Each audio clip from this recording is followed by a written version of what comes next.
महाराष्ट्र राज्य रोजंदारी वर्ग 3 व वर्ग 4 पायी बिऱ्हाड मोर्चा आदिवासी विकास प्रकल्पाच्या दिशेने वाटचाल।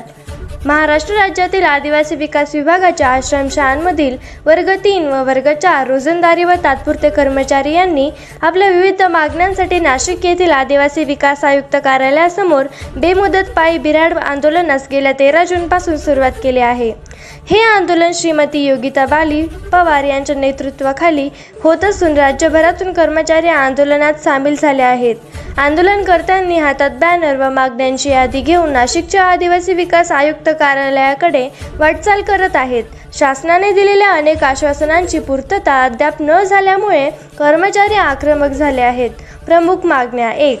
दिनांक 19 मे 2015च्या शासन निर्णयानुसार 1995 पूर्वीच्या शिक्षकांना शासन मान्यता द्यावी। 2. सध्या कार्यरत रोजंदारी तात्पुरत्या कर्मचाऱ्यांचे विशेष बाब म्हणून विनापरीक्षा सेवेत समावेश करावा। 3. मृत कर्मचाऱ्यांच्या वारसांना नोकरीत घेण्यासंदर्भात तात्काळ निर्णय घ्यावा। 4. 8 नोव्हेंबर 2019च्या आकृतीबंधाची अंमलबजावणी करावी। 5. विभागातील रिक्त पदांवर नवीन भरती न करता कार्यरत कर्मचाऱ्यांना समाविष्ट करावे। कर्मचाऱ्यांनी स्पष्ट केले की मागण्या मान्य होईपर्यंत हे आंदोलन थांबवले जाणार नाही। सरकारने जर याकडे गांभीर्याने लक्ष दिले नाही तर हे आंदोलन आणखी तीव्र करण्याचा इशाराही आंदोलनकर्त्यांनी दिला आहे।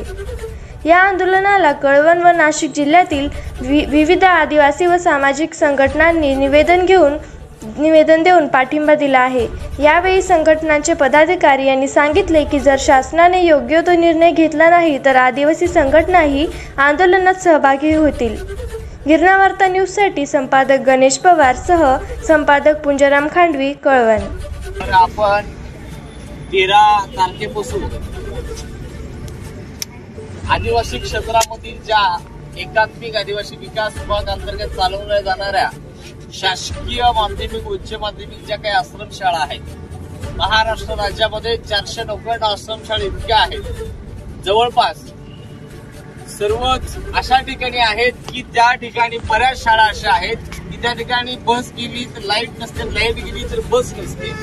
त्या ठिकाणी माझे सर्व बांधव, शिक्षक असेल किंवा चतुर्थ कर्मचारी, शिपाई असेल, स्वयंपाकी असेल, कामाठी असेल, हा तिथे पायी जाऊन तो त्याच्या सोयीनुसार जाऊन 24 तास काम करतो। आमच्या कायम कर्मचाऱ्या बांधवाच्या खांद्याला खांदा लावून कार्य करतो आणि अशा वेळी त्याचं जर इथे हे कार्य करत असताना 1 वर्ष, 10 वर्ष, 12 वर्ष, 15 वर्ष इतकी झाली असतील